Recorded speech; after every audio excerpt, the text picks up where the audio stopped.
Hello साथियों, नमस्कार। कैसे हैं आप सब? जरूर बताएं। साथियों, आज की इस वीडियो में हम लोग हिंदी के प्रश्न करेंगे जो आपकी परीक्षा के लिए काफी महत्वपूर्ण होंगे। साथियों, जिस भी परीक्षा में हिंदी आती है उसके लिए यह प्रश्न बहुत अच्छे साबित होंगे। तो आइए देखते हैं साथियों। प्रश्न नंबर 1, अल्प प्राण होते हैं। दोस्तों, बताना है कि अल्प प्राण कौन से वर्ण होते हैं। इसके विकल्प हैं पहला दूसरा वर्ड, पहला तीसरा और पांचवा वर्ड, तीसरा चौथा और पांचवा वर्ड, और इनमें से कोई नहीं। तो दोस्तों, अल्प प्राण जो होते हैं वो वर्गीय व्यंजन के पहले तीसरे और पांचवे वर्ड होते हैं, अर्थात विकल्प नंबर 2 सही हो जाएगा, पहला तीसरा और पांचवा वर्ड। आइए दोस्तों, अगले प्रश्न पे चलते हैं। प्रश्न नंबर 2, किस समास के दोनों पद प्रधान होते हैं। तो साथियों, बताना है कि किस समास के दोनों पद प्रधान होते हैं। इसके विकल्प हैं कर्मधारय समास, तत्पुरुष समास, द्वंद्व समास और इनमें से कोई नहीं। तो दोनों पद प्रधान होते हैं साथियों द्वंद्व समास के। विकल्प नंबर 3 सही हो जाएगा, द्वंद्व समास।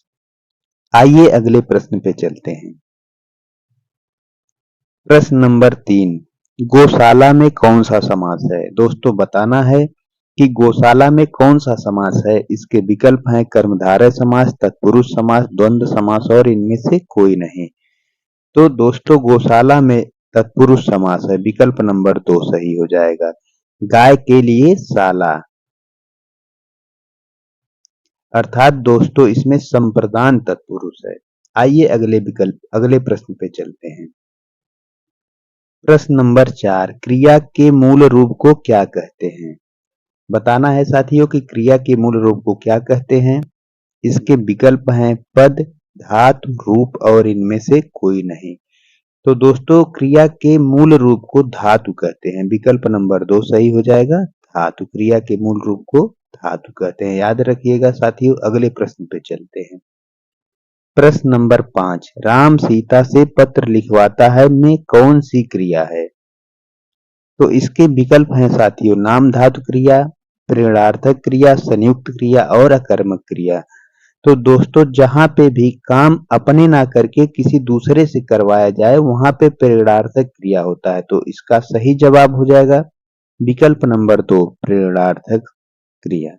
आइए अगले प्रश्न पे चलते हैं। प्रश्न नंबर 6, हथियाना में कौन सी क्रिया है। दोस्तों, बताना है कि हथियाना में कौन सी क्रिया है। इसके विकल्प हैं नाम धातु क्रिया, प्रेरणार्थक क्रिया, अकर्मक क्रिया और सकर्मक क्रिया। तो साथियों, हथियाना में नाम धातु क्रिया है। साथियों, हथियाना, लतियाना, जुतियाना, बतियाना, जहां पे भी याना और वाना आए वहां पे साथियों नाम धातु क्रिया होती है। आइए अगले प्रश्न पे चलते हैं। प्रश्न नंबर 7, देवर का तत्सम क्या है। बताना है कि देवर का तत्सम रूप क्या होगा। इसके विकल्प हैं दुर्वर, देववर, द्वितीवर और द्विवर। तो दोस्तों, देवर का तत्सम जो होता है वो है द्विवर, विकल्प नंबर 4 सही हो जाएगा, द्विवर। आइए अगले प्रश्न पे चलते हैं। प्रश्न नंबर 8, गोबर का तत्सम रूप क्या है। दोस्तों, गोबर का तत्सम रूप बताना है। तो इसके विकल्प हैं गोमय, गुरुवार, गुबार और गुरुबर। तो साथियों, गोबर का जो तत्सम रूप होता है वो होता है गोमय, विकल्प नंबर 1 सही हो जाएगा, गोमय। आइए अगले प्रश्न पे चलते हैं। प्रश्न नंबर 9, जो क्रिया अभी हो रही है उसे कहते हैं। अर्थात जो क्रिया वर्तमान समय में हो रही है उसे क्या कहते हैं। सामान्य वर्तमान, पूर्ण वर्तमान, अपूर्ण वर्तमान और संदिग्ध भूत। तो दोस्तों, इस प्रश्न का सही जवाब हो जाएगा विकल्प नंबर 3, अपूर्ण वर्तमान। अर्थात जो क्रिया अभी हो रही है उसे अपूर्ण वर्तमान कहते हैं। आइए अगले प्रश्न पे चलते हैं। प्रश्न नंबर 10, निम्नलिखित में से सकर्मक क्रिया बताएं। सकर्मक क्रिया बताना है दोस्तों।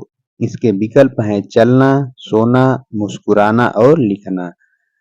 तो साथियों, जिस भी क्रिया से प्रश्न करने पर अगर कोई अर्थ निकल जाता है तो वहां पे सकर्मक क्रिया होती है। तो इसका जो सही जवाब हो जाएगा साथियों, विकल्प नंबर 4 सही हो जाएगा, लिखना। जैसे अगर हम चेक करें तो साथियों अगर देखें चलना तो क्या चलना, कुछ जवाब नहीं है। सोना क्या सोना, कोई जवाब नहीं। मुस्कुराना तो क्या मुस्कुराना, कोई जवाब नहीं। और अगर हम लिखना से प्रश्न करें क्या लिखना, तो साथियों लिखना के आंसर मिलेंगे आपको पत्र लिखना, कॉपी लिखना, किताब लिखना। इसलिए साथियों यहाँ पे जो सकर्मक क्रिया है वो है लिखना। आइए अगले प्रश्न पे चलते हैं। प्रश्न नंबर 11। साथियों यहाँ पे टाइपिंग में मिस्टेक हो गया है। यहाँ पे है मोहन, मोहन आए तो श्याम जाए, इस वाक्य की पहचान करें। दोस्तों बताना है कि इसमें कौन सा काल है, तो इसके विकल्प हैं हेतुमत भविष्य, सामान्य भविष्य, संभाव्य भविष्य और इनमें से कोई नहीं। तो साथियों इसका जो सही जवाब हो जाएगा वो हो जाएगा विकल्प नंबर 1 हेतुमत भविष्य। जहां पे काम किसी दूसरे पर निर्भर रहता है वहां पे हेतुमत भविष्य होगा। आइए अगले प्रश्न पे चलते हैं। कान फूकना का अर्थ है। दोस्तों बताना है कि कान फूकना का क्या अर्थ होता है। इसके विकल्प हैं नासमझी करना, जादू टोना करना, चुगली करना और होशियारी करना। तो साथियों इसके बारे में तो आप लोग जानते ही होंगे, और अगर नहीं जानते हैं तो जान लीजिए। कान फूकना का जो अर्थ होता है वो चुगली करना होता है। विकल्प नंबर 3 सही हो जाएगा, चुगली करना। आइए साथियों अगले प्रश्न पे चलते हैं। प्रश्न नंबर 13, अंगूठी का नग होना मुहावरा का क्या अर्थ है। अंगूठी का नग होना का क्या अर्थ है बताना है साथियों। इसके विकल्प हैं बहुत कीमती, बहुत प्रिय, बहुत सुंदर और छिपा हुआ। तो दोस्तों इसका जो सही जवाब हो जाएगा विकल्प नंबर 1 सही हो जाएगा। अंगूठी का नग होना का अर्थ होता है बहुत कीमती होना। आइए अगले प्रश्न पे चलते हैं। प्रश्न नंबर 14, पीछे पीछे चलने वाला वाक्यांश के लिए एक शब्द है। दोस्तों बताना है कि जो पीछे पीछे चलता है उसके लिए एक शब्द क्या होगा। इसके विकल्प हैं अनुगामी, अनुचर, अनुवर्त और अनुगमनी। तो इस प्रश्न का सही जवाब हो जाएगा विकल्प नंबर 1 अनुगामी। पीछे पीछे चलने वाला के लिए जो एक शब्द होता है दोस्तों वो है अनुगामी। आइए अगले प्रश्न पे चलते हैं। प्रश्न नंबर 15, गुरु के समीप रहकर अध्ययन करने वाला के लिए एक शब्द है। दोस्तों बताना है कि जो गुरु के समीप रहकर अध्ययन करता है उसके लिए एक शब्द क्या है। तो इसके विकल्प हैं चेला, विद्यार्थी, मितवा और इनमें से कोई नहीं। तो दोस्तों इस प्रश्न का जो सही जवाब है वो है विकल्प नंबर 4 इनमें से कोई नहीं। गुरु के समीप जो रहकर अध्ययन करता है उसके लिए एक शब्द साथियों अंतेवासी होता है। क्या, अंतेवासी।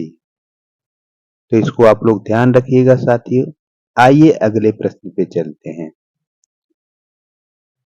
प्रश्न नंबर 16, किसी संस्था के 50 वर्ष पूरे होने पर कौन सा उत्सव मनाया जाता है।